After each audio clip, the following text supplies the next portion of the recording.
Olá pessoal, nesse vídeo eu quero mostrar para vocês uma série que eu quero fazer chamada meu primeiro concurso de fisioterapia. Nessa série de vídeos, no caso esse é o meu primeiro vídeo, né? Eu quero dar algumas dicas, dar algum direcionamento para pessoas que estão iniciando no mundo dos concursos em fisioterapia. Quem sabe eu possa dar aqui algumas dicas úteis.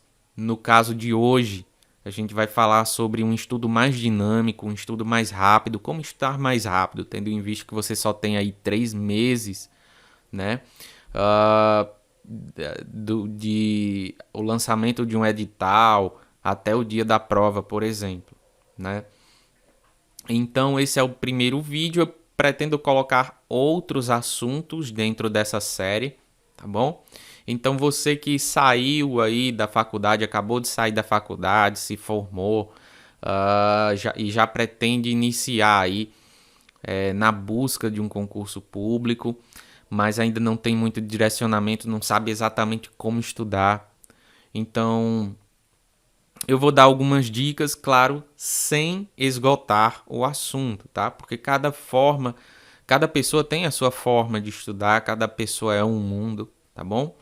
Então vamos lá, estudando mais rápido para fisioterapia. Então, se você pensa em estudar mais rápido, um estudo mais dinâmico, o que é que onde você apontaria todas as suas flechas? Direto na teoria ou direto nas questões? Eu, no caso, prefiro as questões, tá? Porque as questões vão te permitir adentrar nesse mundo do concurso público mais rápido. Porque a gente acha que o concurso público ele vai cobrar coisas de você exatamente como você viu na tua graduação. Isso é muito errado, você estudar se confiando naquele conhecimento fresquinho, né, que você ainda tem da graduação. Com certeza você vai ter um péssimo resultado. E as questões permitem, em primeiro lugar, que o teu estudo ele fique mais dinâmico, porque estudando por questões, você vai direto aos pontos principais cobrados no concurso. Não quer dizer que você não vai estudar a teoria. Claro que você vai estudar a teoria, mas imagina que você tem um concurso daqui a 3 meses, por exemplo, da banca IDECAM, tá? E o que é que você vai fazer? Você vai baixar provas antigas da IDECAM e tentar resolvê-las, né? Você vai nem tentar no início, bate o olho nas questões, vê como aquelas questões, o que é que elas estão pedindo de você, vê ali dentre aquelas questões quais são. Você tem algum ponto forte já ali, coisa que você bate o olho, já sabe resolver, já sabe responder a questão certa? Quais são aquelas questões que você fica em dúvida e aquelas questões que você não sabe nada? Pronto, essas que você ainda fica em dúvida e aquelas que você não sabe nada são essas questões que você vai ter que buscar a teoria, tá bom? Então, bateu o olho numa questão, por exemplo, de mecânica respiratória. Músculos respiratórios. Você não lembra nada de músculos respiratórios. Beleza.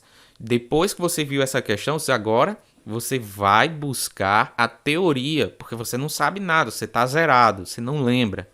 Então, aí, quando você tiver estudado aquela teoria, você volta para tentar resolver a questão novamente. Então é isso, a questão ela te permite ir direto aos pontos principais, seja dos cobrados em concurso, mas também pontos fracos que você tem na tua teoria, aí que tem guardado ainda na tua cabeça. E também os teus pontos fortes, permite você conhecer, isso eu sei, lembro, e você acerta aquelas questões e aquele assunto, por exemplo, fisioterapia cardiovascular, por exemplo, né? Melhor, fisioterapia ortopédica. Você sabe resolver as questões ali quase sem dificuldade nenhuma. Então, você vai dar pouco foco quando você for estudar alguma teoria, vai ser pouquíssimo foco que você vai dar ali à fisioterapia ortopédica. Você vai direto mais nos teus pontos fracos.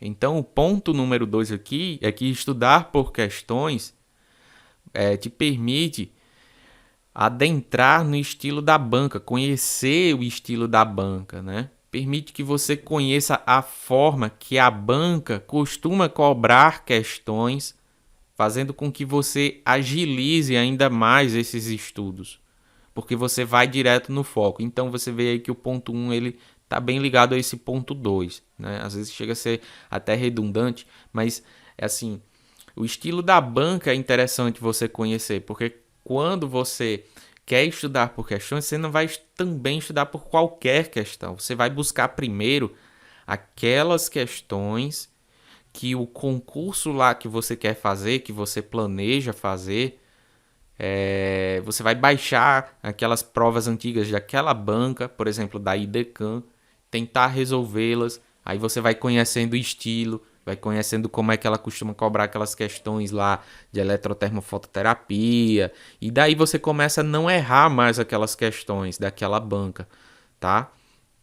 Então tá aí uma grande vantagem. E a terceira vantagem é que você mata vários coelhos numa cajadada só. Como assim? Permite que você estude mais de uma matéria de uma vez só, pois as questões elas mesclam mais de um assunto, né?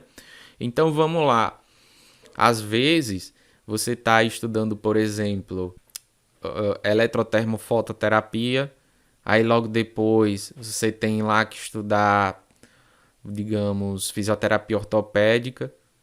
Mas quando você vai estudar por questões, ao invés da teoria primeiro, vai buscar as questões, você acaba estudando duas coisas numa questão só. Porque às vezes uma questão de ortopedia, fisioterapia ortopédica, ela tá mesclada com eletrotermofototerapia, então você pega as duas coisas, tá? Às vezes uma questão de eletrotermofototerapia ela mescla vários aparelhos, por exemplo, vários recursos de eletrotermo e fototerapia. Por exemplo, uma questão lá sobre manda um enunciado e nas alternativas você tem lá falando sobre ultrassom, sobre o laser. Então, essas mesmas questões elas vão te direcionando o caminho correto que você deve seguir no teu estudo, tá certo? Então vamos lá. E anotações que vão fazer a diferença aí no teu caderno. Termos técnicos que você já esqueceu. Termos técnicos, nomenclaturas, tá? Porque desde que a gente inicia a graduação, a gente vai acumulando aqueles termos técnicos, nomenclaturas, só que a gente não vai lembrar de tudo no final. A gente vai esquecer de muita coisa, tá? E no meio do estudo para concurso, a gente vai estudar coisas que a gente também não viu na graduação, ou não viu com um foco muito grande. E tem nomenclatura lá que vai ser nova para você. Então você vai ter que anotar isso em algum lugar, tá? Então, eu gosto de separar uma parte ali do caderno só para nomenclatura, só para termos técnicos, tá? E além de anotar, é confrontar esses termos técnicos, tá? Porque isso vai fazer que você só não recorde com mais eficiência, mas com que você aprenda a associar essas nomenclaturas, esses termos técnicos, às devidas patologias, né? Por exemplo, vou dar exemplo aqui: hipotonia versus hipertonia. O que é hipotonia e o que é hipertonia? Onde a hipotonia está presente? Em que patologias? E onde a hipertonia ela está mais presente? Espasticidade e rigidez, né? Quais são as patologias em que a espasticidade está mais presente e quais as patologias em que a rigidez está mais presente? E outra, essa aqui é importante até, eu recomendo que você já anote agora. Descerebração e decorticação. Então, pessoal, o concurso é bem diferente do que a gente está acostumado, o que a gente aprendeu lá na formação acadêmica, tá?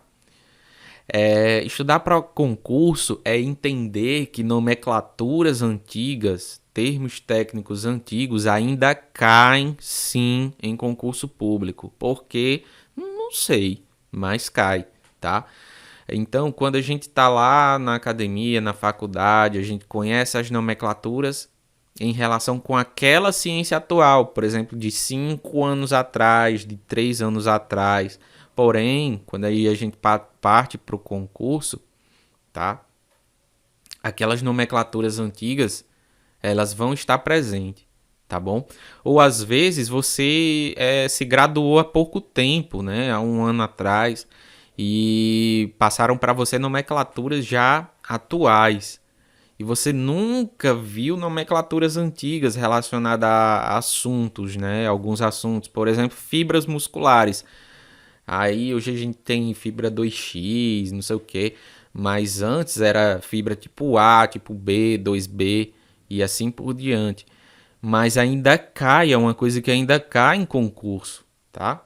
E como é que a gente vai aprender essas nomenclaturas antigas? Como é que a gente vai tomar ciência dessas nomenclaturas antigas? Estudando por questões, tá bom? Outra, condutas fisioterapêuticas em desuso. Condutas fisioterapêuticas em desuso. Elas ainda caem em concurso público e com muita frequência, tá? Como assim? Formas de terapia, recursos terapêuticos também, que eram usados há muito tempo atrás, ainda se usa. A gente encontra assim uma pessoa ou outra usando hoje em dia, mas não está mais sendo usado como era antigamente, ou seja, está em desuso. Mas os concursos costumam ainda cobrar questões relacionadas a isso, tá bom? Então, pessoal, eu espero que essa dica, estudar por questões, comece a fazer parte aí da sua rotina de estudos. Desejo boa sorte e bons estudos e novos vídeos relacionados a esse assunto, meu primeiro concurso em fisioterapia, vão aparecer em seguida, tá bom? Eu espero que tenha sido útil para vocês. Se foi, deixe seu like, se inscreva também no nosso canal e até a próxima.